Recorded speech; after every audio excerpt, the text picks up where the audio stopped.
What's going on, everybody? Welcome back to Three's a Pod. Three's a Pod. Jesus fuck. Welcome back, everybody. Welcome back to Three's a Crowd podcast, episode 14, 1-4. It's a lot of weeks, ladies and gentlemen. Count it up. A couple months. Today we're going to be talking about some Super Bowl predictions, as well as I think it's fair to label it as an inflation paradox, where some people aren't making ends meet with six-figure salaries. Hey, Nick, what are you smoking over there, man? Hello, everybody. Hello, Ray. I'm smoking an El Mago, the Miami Maduro. Oh, okay. All right. Well, in case you I'm loving it. How about that, huh? You're loving it, huh? In case you all forgot, we are a partner here with El Mago, and we have an incentive for you guys. The next we have currently 50-something odd subscribers. If we get over 100, all the subscribers that have subscribed to us will be considered for a free 3-pack of El Mago cigars shipped to you directly. Marco, put a picture right there or anywhere. Show them what the 3-pack looks like. That is what you'll be getting. As long as we get over 100 subscribers, one of you guys will be considered for a free 3-pack shipped to your home. I'll double down on that. If we hit 100 subscribers, I myself will give a 3-pack away of El Mago cigars purchased by me to you. So that's 6 cigars now total. Oh my god! Oh my god! And guys and girls, little do you know, we've been giving a cigar away for every video we've made. We reach out to the DMs, to random viewers, random commenters, random people who are active and engaging in our content, and we send them a free cigar as long as they're over their legal age. I have to say that, so we can get shut down. Yes. So engage with us, guys. You never know. Maybe get a cigar. Yes. You also have to state your age and where you're from, so that we make sure we're not breaking any laws. All right. Send Ray your social security number. Yes, your social security number, mailing address, bank, routing, all that fun stuff. Super Bowl this weekend, Sunday. One of my favorite weeks of the whole year. I particularly love the entire ambiance of the Super Bowl. I love, all the cinematic views going into it, all the commercials, just all the hype around it, seeing all the famous people there. It's really an event of the century. We got Rihanna at the halftime. I don't know, man. Yeah, Super Bowl just does something to me, dude. It's even though the Dolphins have never been in it in my lifetime, I still really enjoy watching it, and I particularly enjoy watching the confetti fall and all those grown men crying. I just think it's a beautiful moment in sports when they're able to rejoice over winning the world championship in football. You could tell that Ray really enjoys the Super Bowl by the way he borderline sexually described the whole experience from start to finish. So clearly he's just extremely passionate about the sport. We are too. This is, I would say, one of Nick's first diehard football years. I think fantasy football really sparked Nick up, and I would say it's been over the last 3 years I've really been getting into football, so we're really looking forward. I think it's going to be a bang-up Super Bowl. We've got 2 amazing teams, and 2 teams that from the beginning of the season were front runners to make it to this game. So it's cool that they stuck it out and made it through the whole season. First time there's ever been 2 African-American starting quarterbacks in the Super Bowl. Also very cool. Never been done before. Nick, you're going to say something? I was going to say that I'll never forget back in high school when it was Super Bowl time, and you told Andres and I in front of everyone in the class, you're like, Super Bowl gets me so hyped that my nips start percolating. And I'll just never forget that quote that you said directly to us that I remember specifically and explicitly. I start lactating, to be honest with you. I stand on that. Yeah, I start lactating. Everything about the Super Bowl, man, it's just such an exciting time. You're watching really high level of football. You're watching these coaches just, absolutely at the top of their craft in every play call. There's obviously going to be some slip ups, but everything is pretty methodically planned, and you're seeing the best of the two in the league, and it's always a good time. There's been only a couple shitty Super Bowls that I've witnessed, but for the most part, they're competitive, and I can't wait. Travis Kelce and Jason Kelce are playing against each other. The first time two brothers have ever played against each other in the Super Bowl. So that's also super cool. I'm sure it's a dream of theirs to have been playing together in the Super Bowl, but they're playing against each other. Sucks that someone has to lose and someone has to win, but hey, that's all. I mean, brothers are inherently competitive, dude. So I imagine that this whole week leading up to it, just talking trash to each other, it's pretty sweet. I would be absolutely toasting my brother all week long if we were playing each other in the Super Bowl. Oh my God. Toasting him. And shout out to Jason Kelce for that sick Lil Uzi dance he did when Michael Sanders scored. Jason Kelce, I liked you a lot already, but every week you do something super awesome for us. He didn't even know that it was a Lil Uzi dance. He was just doing it because he saw the dude doing it. He had no idea. Yeah. Side note, but are you heartbroken, Ray? Meek Mill is no longer the face of the Eagles after Lil Uzi walked out with the team for their last game. Hey, man, that's fine. You know what song plays when they're walking out, though. I Just Want to Rock. No, it's not. No, it's not. Well, now it is. Hold up. Wait a minute. Y'all thought I was finished? When I pull up in there, awesome. Yeah. That's not what they walked out of the tunnel to last game. Is it not? They walked out with Lil Uzi in front of them last game. Lil Uzi walked them out of the tunnel, performing or doing whatever he does. He didn't say, and Meek Mill doesn't say when I pulled up in the Aston Martin. He didn't say the word pulled up in. That's not in the lyrics. Yeah, it is. Nope. Hold up, wait a minute. Y'all thought I was finished? When I went up in the Aston Martin, y'all thought it was rented? Bought. The word is bought. No, it's not. I'm about to look up the lyrics right now. Look it up. Look it up right now. And I want to give a quick shout out to Miguel Pinto and Malcriado Cigars. There's a picture going around social media of Jalen Hurts smoking his cigar. So, really, shout out. Yeah, the Eagles got a hold of Miguel Cigars. That's sick. Yeah. Very cool. I get a El Mago in Jalen Hurts' mouth for after the Super Bowl win. I'm cheering. Yeah, how we made that happen?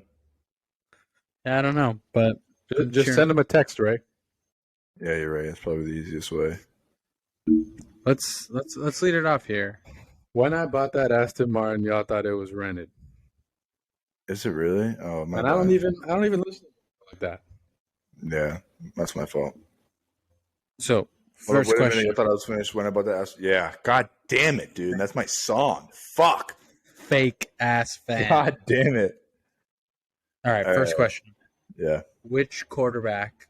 Well, let's start off. Which team do you have as your winner for the Super Bowl? I have the Philadelphia Eagles. Fly, Eagles, fly. I think that, you know what they say, defense wins championships. The Chiefs don't have a great defense. It's been their weakness this entire year. They've been backed by their high level of productivity on offense. But I think that if the Eagles can capitalize on one or more turnovers from the Chiefs, that they will win that game. They will. That's just how I see it. I want to see Casey win because I like Patty P. He was my, he's my guy. He was my guy in fantasy this year, and I do. I want to see them win, but I truly believe that the Eagles are going to win. I think that they have the edge. That's my opinion. I think they're going to win. Jalen Hurts is a beast. Producer Marco, who do you got for this one? I'm going to have to go with my Alabama alumni roots. Fly Birds, baby. Bro, you cannot claim Jalen Hurts. Absolutely. You absolutely can't. You benched him. You forced him to transfer. He went to Oklahoma. We can still 100% No, you cannot. Him. That is like Sean Taylor transferring from UM, going to the NFL, having a great career, and us claiming him as Canes. You can't do that. I will say he has a degree from the University of Alabama. Therefore, does he actually? Is an alumni. Yes, he actually graduated with me in my ceremony. So he is an alumni from the University of Alabama. He's not a football alumni, though. Absolutely he is. Absolutely not. He graduated right next to our producer.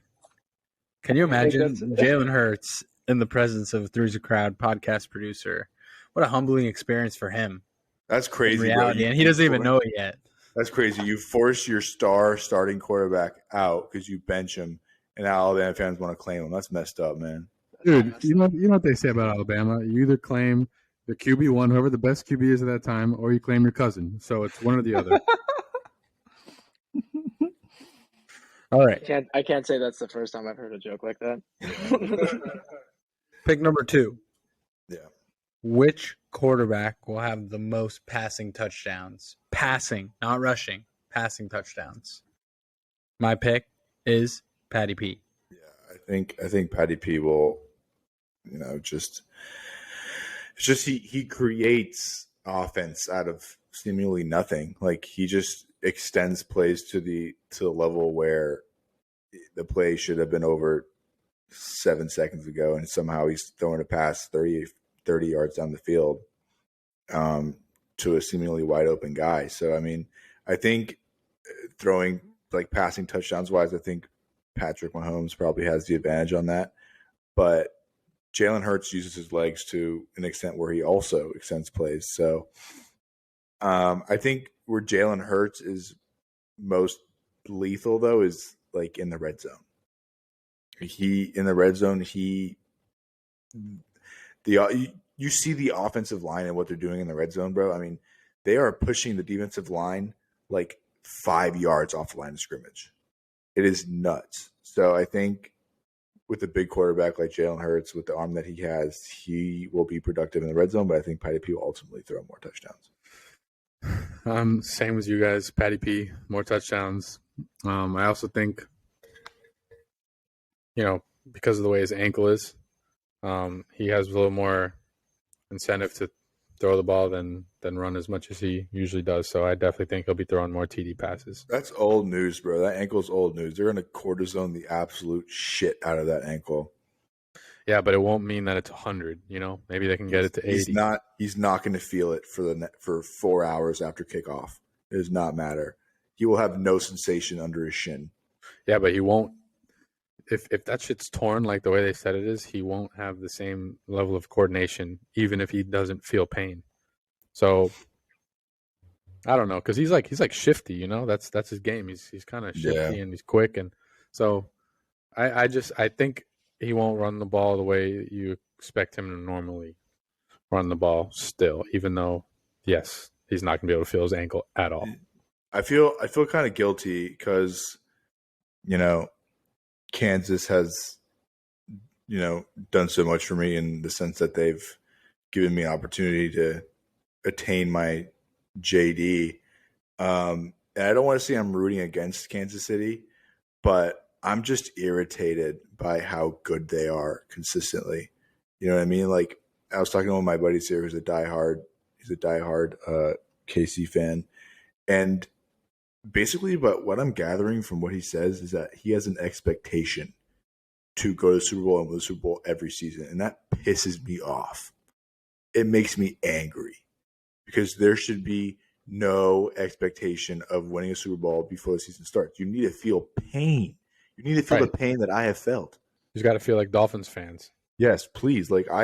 Please feel the suffering that well, bro, before Patrick Mahomes, we didn't make it to XYZ. Bro, you made it to the playoffs like multiple years before Patrick Mahomes made it there and won playoff games. I have not seen a playoff win. Producer Marco, who's your pick? Most passing TDs. So I'm actually going to add to what Ray just said. I'm a big college football guy, and I, as an Alabama fan, we purposely plan to take off the first Monday of January off because we know we're going to go back to the national championship. So, sorry, Ray. I'm probably not your favorite person right now, and that's all right. I didn't pen out this year, Ray. No, it did not. But I mean, I think we've won plenty over the last 10 years. So yeah, you've won enough. Honestly, you're good at you've won enough to go on a 10-year drought, and you have to be okay with that. I will take it to the chin if we do, but you have to be okay with it. Like that's my whole thing. With all the success that you have, that these organizations have reached, you have to be okay with sucking for a long time. That's just my only thing. Yeah, you could win multiple championships in a row. Yeah, you could win multiple championships in a row, but you have to be okay with the fact that you might suck for a while. I'm ready to accept that. Give and take, bro. But until I see evidence of it, passing touchdowns just to be different, I'm gonna say Jalen. I would like to see him roll out. I mean, the last time Jalen and Devontae were in a championship game, I don't know, they popped off. So, dude, Ray, crazy thought. What if the Dolphins, like, they get better every year but still don't get a playoff win? And then the year where they're supposed to be nasty, Saudi Arabia comes in and buys out the NFL. And then you got to go to Saudi Arabia to watch them play. And they're not called the Dolphins anymore. They're called the Armadillos. Then I have no joy in life. My life will be empty. There will be no joy. I'll have to start fucking watching hockey or some shit. I hate to hear that, Ray. I'll have to pick up like knitting or some bullshit. I will be so unhappy. Well, there's that. There's the women's league, right? That play flag football or no, tackle football. Lingerie football league. Is that what it's called? I think so. Yeah. You wouldn't watch that? It's kind of similar to NFL. It's pretty much the same thing. No, it's really no. Even though, dude, some of those girls can really throw the fuck out of the ball. Like, they really have good arms. They have cannons. They have cannons, bro. Double entendre. They have fucking cannons. Should I put a highlight reel here? Yeah, highlight reel for the lingerie football. Might get copyrighted. What else? What are you guys doing for Super Bowl? You guys have any festivities planned? I don't know. I think we're gonna host something here at the house, but it's like Monday, so I kind of get on it. Yeah, you really do. Gotta work on that tomorrow.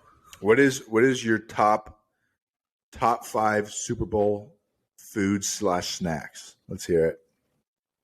I don't know. Like, I suck. Like, I'm like the worst person to ask this to. Like, I don't like any of the fun foods. All right, then give us your plain Jane top 5. Let's hear it. Top 5? Yeah. My guy, I don't even eat 5 different foods. I'm talking about snacks, mains. Oh, you know what I'm saying? Snacks. Okay. I mean, Tostitos are a must. There's got to be Tostitos somewhere at the party. By the way, folks, he's eating those Tostitos plain. There's no type of sausage. Plain. Yeah, there's no sauce. If there's cheese, I'll throw a little queso on them, boys. All right, fair.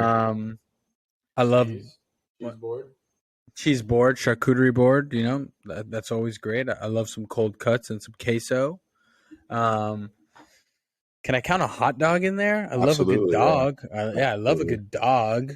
A good burger, like a burger on a Super Bowl day, midday burger before the game sounds great. Yeah. And then, all right. I don't know. That's good enough. That's good enough because that's all the food I eat. Alcohol. Top 2 alcohols for Super Bowl Sunday. Wait. We got to throw in a turkey BLT, and then for us Miamians, little guava pastelito with what do we have? Ham croquetas? Yeah, we got that. That's got to be there. By the way. Guayaba. What's up? Isn't it the same thing? Yeah. And did I say turkey BLT? Turkey BLT, like a nice cold sandwich, like a nice, you know? That'd be nice. All right. Well, alcohol, obviously beer. Let's see. Beer. What beer's good? You know what? I've been loving the Stellas. Little Stella. I feel like I don't even like love Bud Light, but like a Bud Light on game day, like I feel like I'm doing it. Yeah, Coors is always great. Michelob is great, but like I feel like when it's football time, like I feel like I'm doing it right with a dark bottle Bud Light and not a can. Like I need the bottle. Yeah. And then Tito's. There's got to be Tito's flowing at the Super Bowl party. Like that's what's going around. Shots of Tito's, drinks with Tito's, and for you tequila lovers, there's tons of options. But for me, I need Tito's in my life.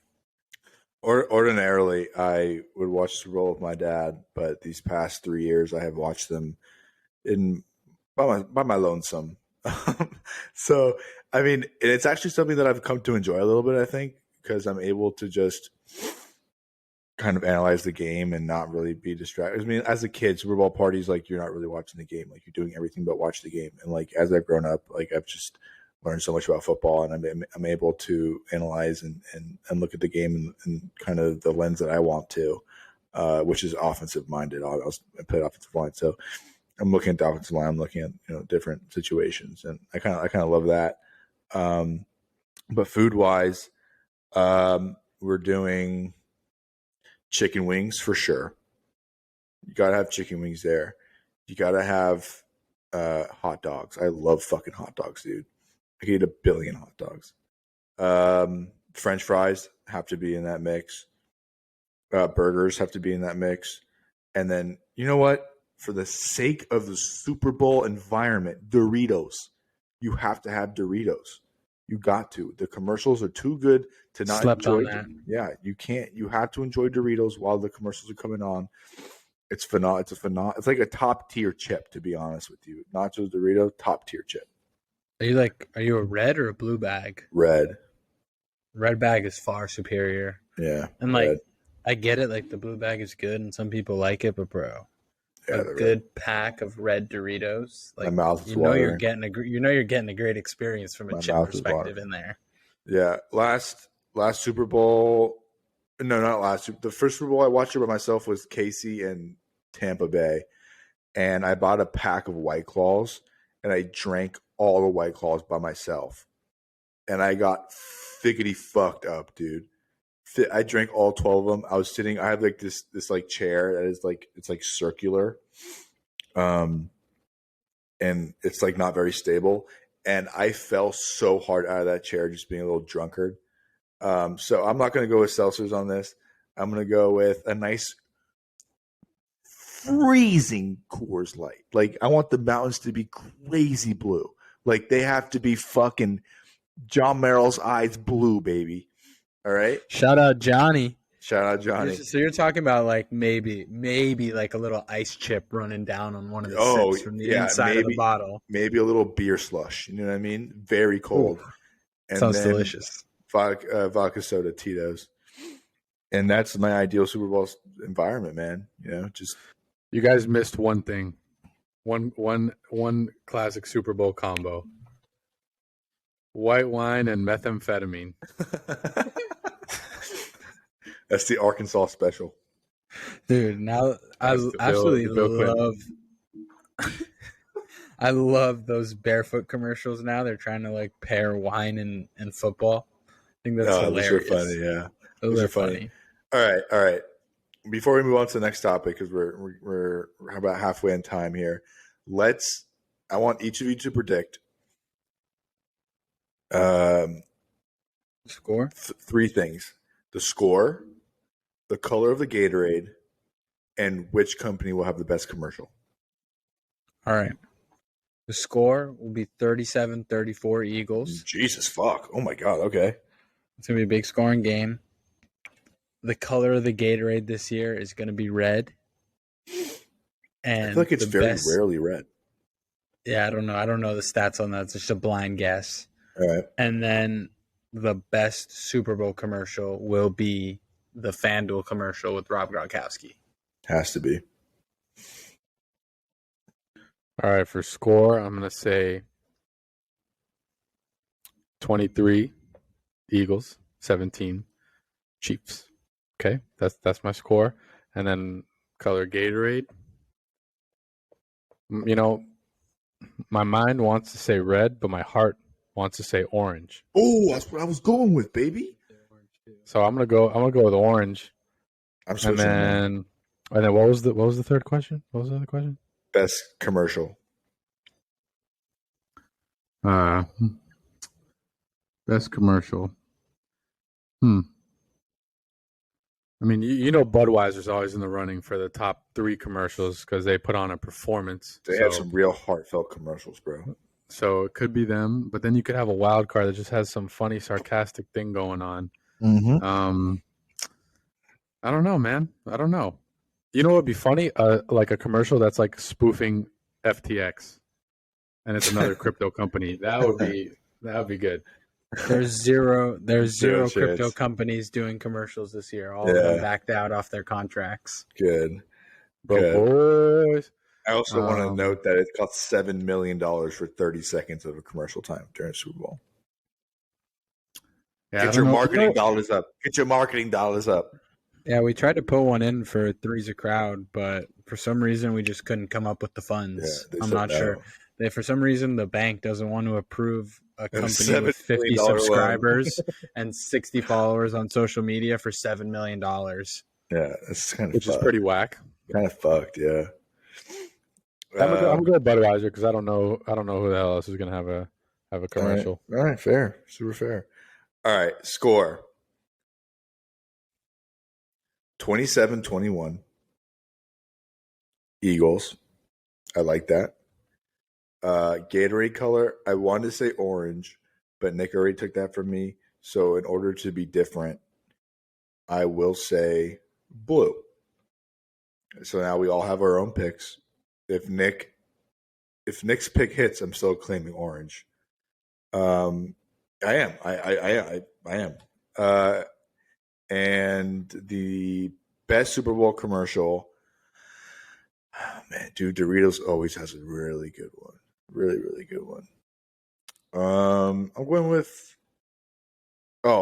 Red Bull. I'm going with Red Bull. Red Bull gives you wings. I'm going with Red Bull. They're gonna craft something good. It's wings, not just wings. Red Bull gives you wings. Is Red Bull confirmed to do a commercial? I feel like they always do. So I mean, I'm doing some research now. I don't see anything on the docket for motherfucker. All right, let's get producer Marco's picks on this one. I'm going with Doritos then. Doritos for Ray. Pivot my pick. Can we give spoiler alerts here? Out of curiosity. So I was doing some reading now. I think Doritos is going to take it by the cake, like for sure. There we go. Reading an article here on Forbes.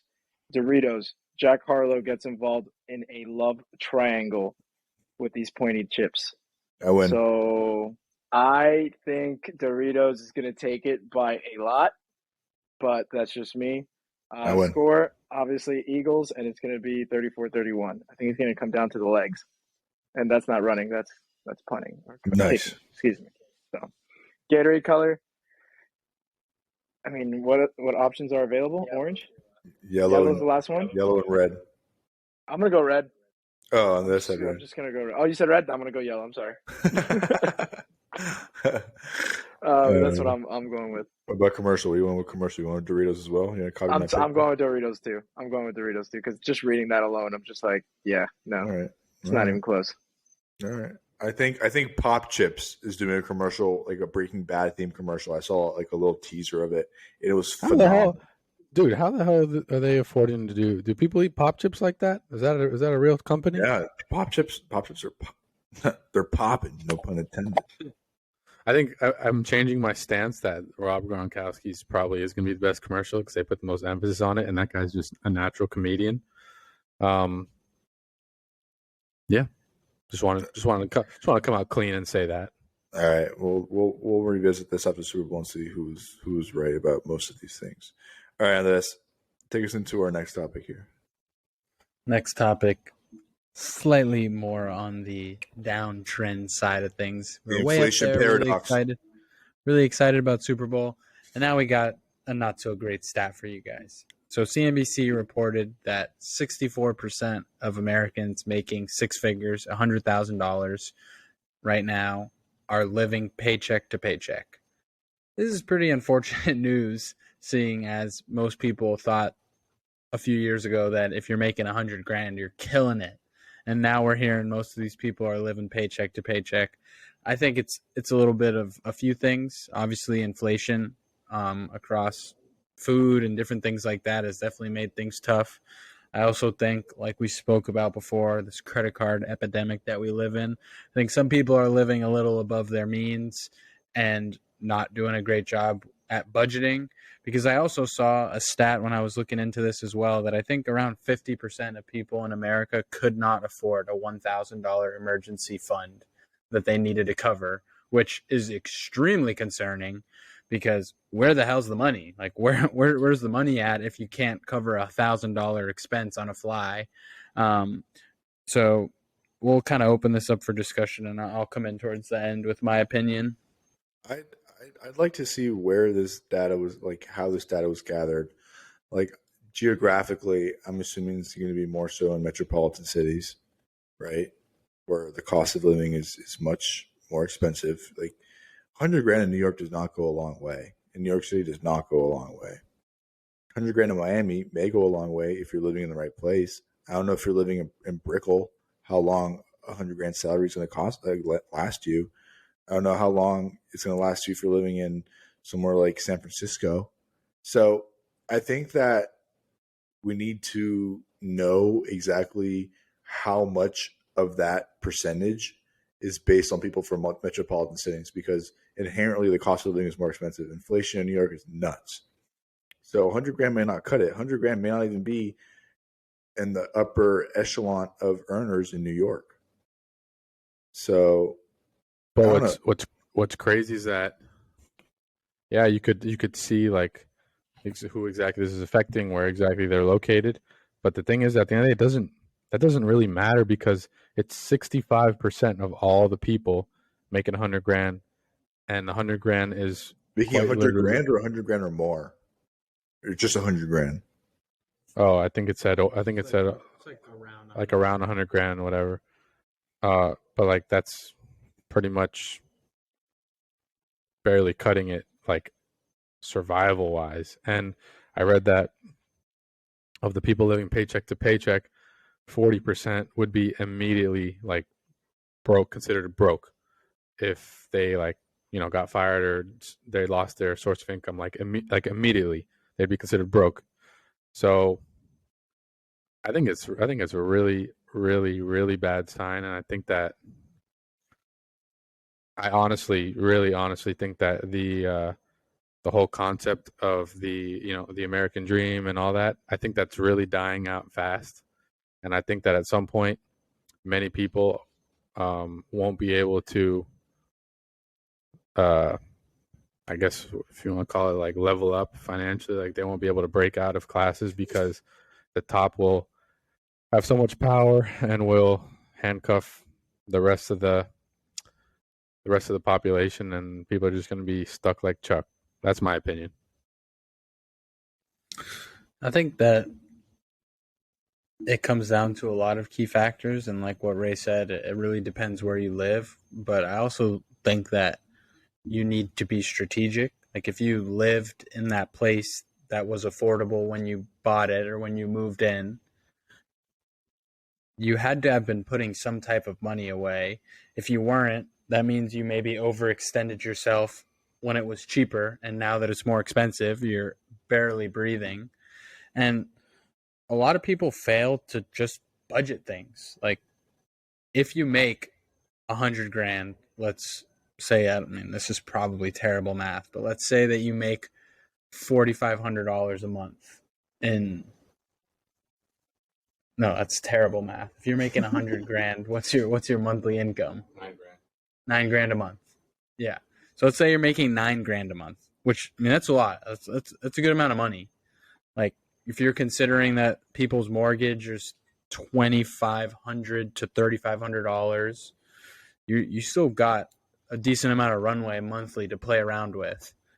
This is telling me that a lot of people are making 9 grand a month and spending 9 grand a month to live the lifestyle they want, be a member at the country club they're interested in, go out to dinner 2 or 3 times a week with your spouse, pay for, because I mean, kids are expensive, have kids, pay for your kids. And it's not like what it used to be. Things aren't cheap. Like you can't just be like, oh, I'm a 6-figure earner, I can go around and spend money and I'll have some in the tank. Like shit's more expensive now. Mortgages are way up. Rates to take money out of the bank are up. Food is up. Like all of these regular expenses are more expensive now. And that $4,500 of runway that you had left over after your main like core expenses, car, house, groceries. I don't think it's necessarily a an issue with budgeting though, because $9,000 is, yes, when it's ahead of you, it's a lot of money. Take out taxes. What are you left with? I don't know taxes. But look, you have rent to pay, you have mortgage to pay, you have car insurance to pay, you have a car bill to pay. If you have kids, you have to pay for XYZ for the kids. If you have a spouse, you pay for XYZ for the spouse. There's so many things that like limit your ability to live comfortably, and that's just life. Life is just expensive, dude. So like, yeah, $9,000 a month is a lot of money, but it becomes not a lot of money after you have to pay for your entire life, dude. Like cars, health insurance, car insurance, everything, bro, everything. If you want to send your kids to private school, you gotta pay for private school. If you have student loans, you have to pay your student loans off. Like, it's just, dude, and I'm sure you guys could relate to this, but I remember hearing like stories from my grandparents where, there was times where they had nothing, but having nothing back then was different than having nothing now, because having nothing back then, there was still options for you. Like it wasn't so select. Like you could still find a house somewhere and make it work. You're talking about in Cuba or in here, like in the States? Here. Yeah. Like, before everything just like kind of exploded, you could still find a house. Food was still like comparatively a lot lower than it is now. The same thing with cars and all that. But now, if you're broke or if you're poor, you can't afford a house. Like it's just not even an option. In a lot of places, it's just not even an option. And the only houses that like would be, I guess, an option are houses that need tens of thousands of dollars of rehab that are uninhabitable. And so those people are forced to rent. And when you're forced to rent, I'm using Miami as an example.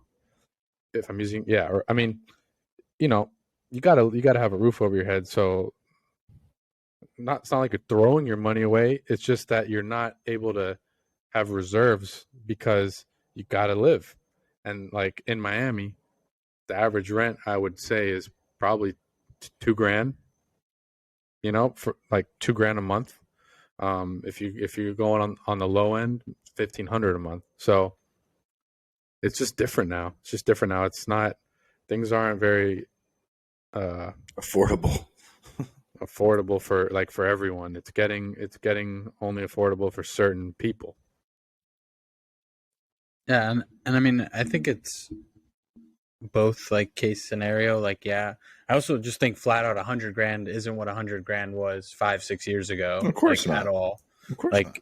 And it's $100,000 used to be a milestone, like a status, like, oh, I'm a 6-figure earner. That's not the thing anymore. Like that doesn't take you to this next level where you could be living a lavish luxury life like people used to assume it did. And yes, a lot of these things are tough, but at the end of the day, some of these things are choices that you have to make. Like there are still cheaper alternatives from a car. There are still cheaper alternatives from school. Maybe it's the less desirable option, but there are other ways to stretch that money longer and but like not when you're already down though. Like if you already have all these loans out ahead of you, if you already have credit card debt, like getting out from under that weight of all that is like you're going to be living paycheck to paycheck for a while. You know what I mean? Like it's again, like how did you get to that point though? Like that's what I'm saying. Like there were decisions that you made early on that you didn't think were going to have this much of an effect, and now things have sped up pretty quickly. And like I said, you're barely breathing, like you're right on the top of the water. And that's extremely unfortunate, and it's tough and concerning for most, because I mean, think about it from our perspective. Like we're young, 23, 24. Like I'm right now looking at buying a home, moving out, doing things like that. And I have a good job, like, and it's not enough. Like it just doesn't cut it. Like I don't have this ample amount of money coming in that I'm able to put the 20% down on a house that 6 years ago I would have been able to afford. So like we're seeing the direct like effect of things being more expensive. And I'm somebody who didn't incur debt, thank God, like prior, and was blessed to have amazing parents that helped me out early on and put money away for me to go to school. And like, it's still not enough. So like, when I think for people that are making, let's say, six figures now after working their ass off for the last 5 years and finally got to that six-figure mark, but weren't like perfectly dotting I's and crossing T's on finance and putting money away and having these emergency funds, which is not easy. Like, I'm not saying that like if you should have done that because it's easy. It's not. Like, it's not easy to put this money away, and you don't expect things like this to happen so fast. So I'm just trying to say for them, like, this is hard, like, and it's rough, and things need to change, because if they don't, we're going to go back to a few episodes where Nick had that hot take, and people will not be able to own their own assets. Like, they won't be able to afford to own a home. They'll have to rent for God knows how long, because once you start, you're stuck. They won't be able to buy these cars and own them. It's just going to be leases. Like, if you don't have any money in the pipeline or put away, you're never going to be able to overcome these hurdles, because unless somebody gives you a shitload of money, or you go from one day making 100 grand to 250 the next, there's no way for you to pay off everything that you have going on while advancing yourself forward, because everything that comes in is to go right out, to continue living and moving forward. So it's a pretty shitty situation. That's what you just said ties pretty nicely with what Marco said. Producer Marco just wrote in that 70% of the housing in Miami is rent and 30% is owned. And I also want to note that some people are perfectly happy living paycheck to paycheck. Like, they're happy to be able to have a roof over their head. They're happy to be able to eat. Like, people are perfectly fine living paycheck to paycheck. Some people aren't as ambitious as the rest of us, and they don't want it. They have no desire to kind of go to that next level. Like, they're perfectly fine living paycheck to paycheck. And I stand corrected. The average rent in Miami is $2,300 for 888 square feet, and that's tiny.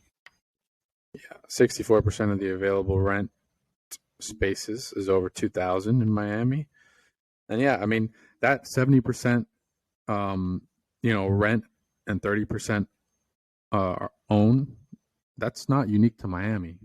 Miami's like, I don't even know if Miami's in the top 10 cities in the U.S.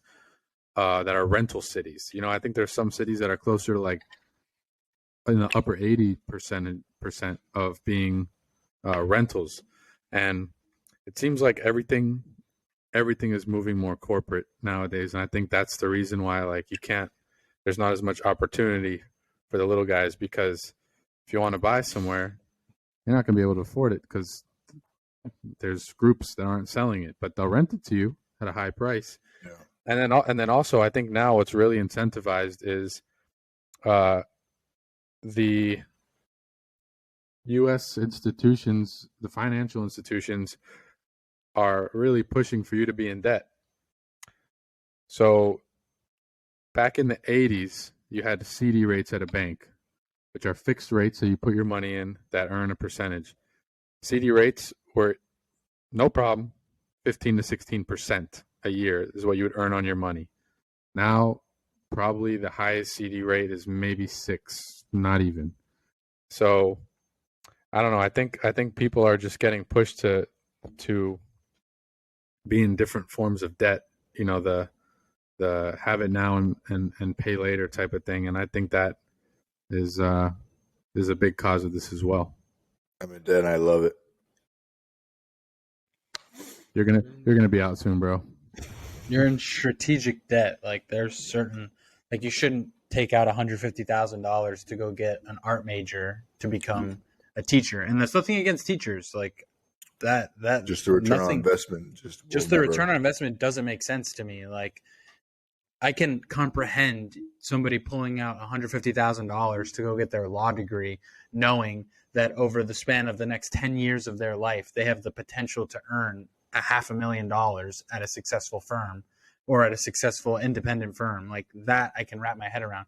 I can't wrap my head around the college student that took a $250,000 loan and moved to California to go to Cal Berkeley to study art history or to study entrepreneurship. Like, that doesn't make any sense. Like, there needs to be calculated decisions made here.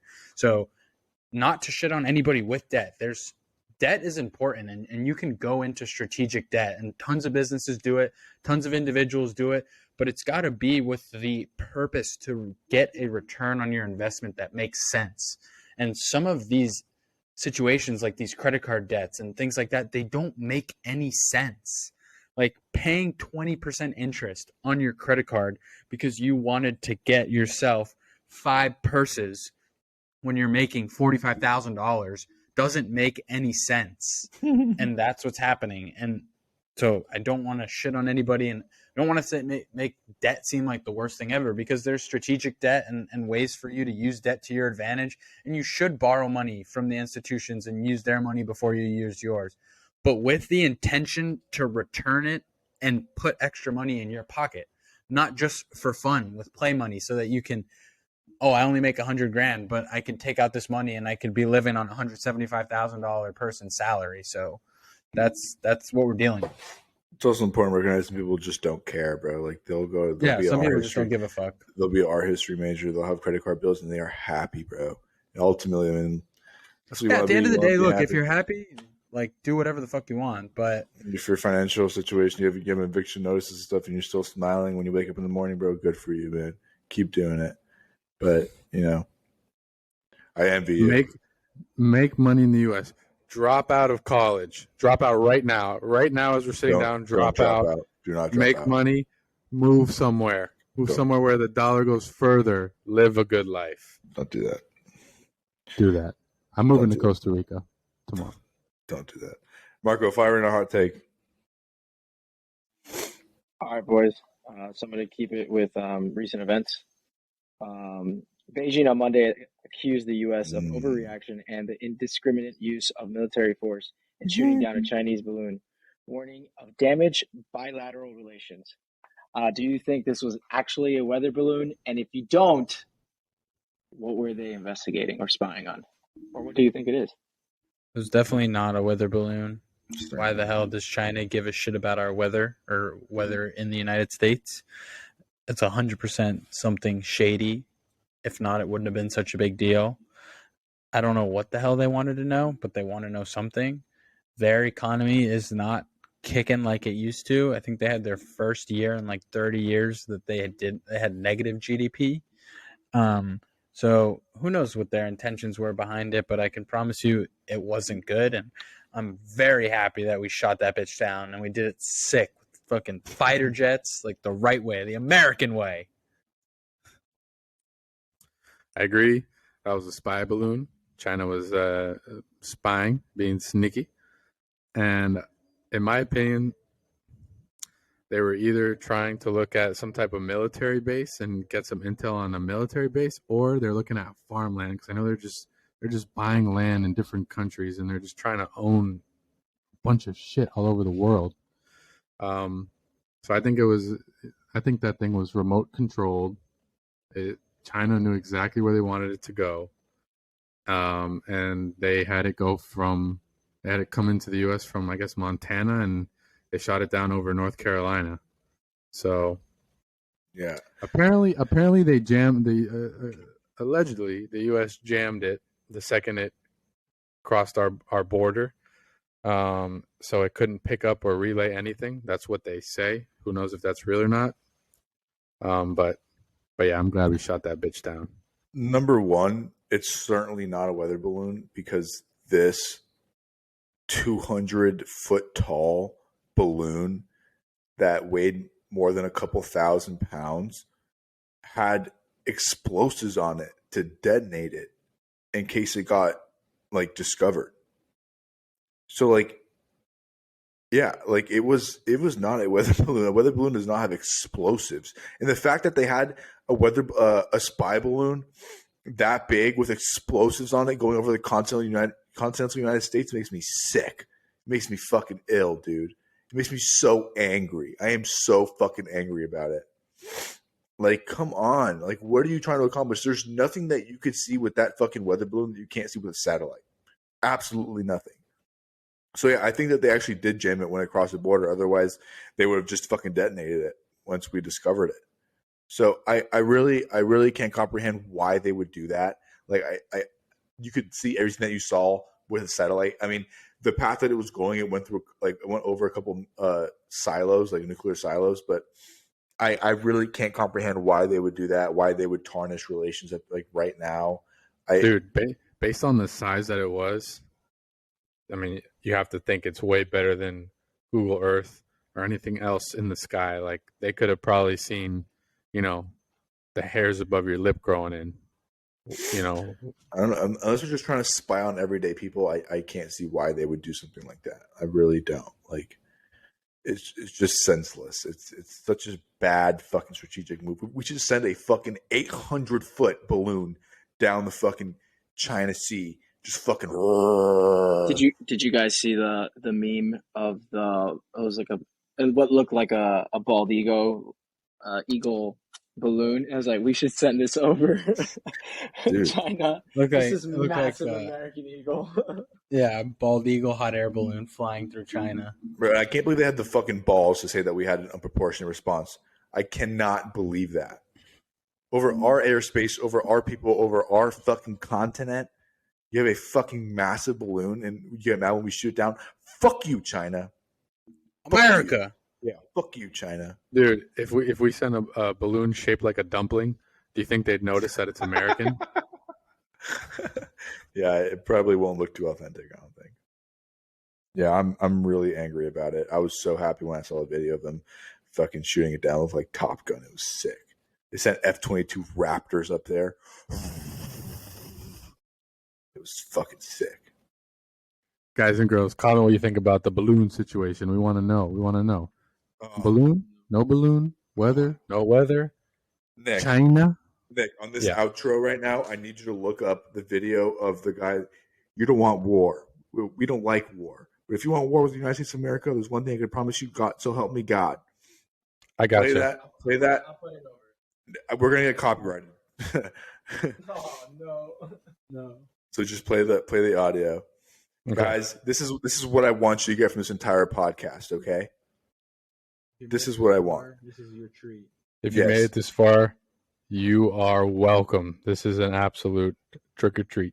Don't forget to like and subscribe, comment. I'm telling you right now, if you are one of the next 50 subscribers, when we get over 100, you will be considered for free cigars. Don't puss out. This is not. That is not. One more time. Try to relax your anus. That's not what Ray was talking about. That wasn't the video? No. Fine. Do you want me to actually put it? Yes. Fuck, dude. Come on. I'm feeling all patriotic. What's it called? There's one. I don't know. I Googled. But if you want war, yeah, that's that guy. If you want war with the United States of America, there's one thing I can promise you, so help me God. Someone else will raise your sons and daughters. Oh, bro, I've seen TikToks where that guy's like that phrase is said, and then there's fucking F-22s. And then like the military fucking marching with M16s. Producer Marco's giving us a live view of what he thinks an F-16 would look like flying through the backyard. What you look like. We don't care who you voted for. Who you worship, what you worship, who you love. It doesn't matter if your dad left you millions when he died or if you knew who your father was. We have been honed into a machine of lethal moving parts that you would be wise to avoid if you know what's good for you. We will not be intimidated. We will not back down. We've seen war. We don't want war. But if you want war with the United States of America, there's one thing I can promise you, so help me God. Someone else will raise your sons and daughters. Episode 14, ladies and gentlemen. Thank you so much for joining us. Peace out. I'm Ray. See you next week.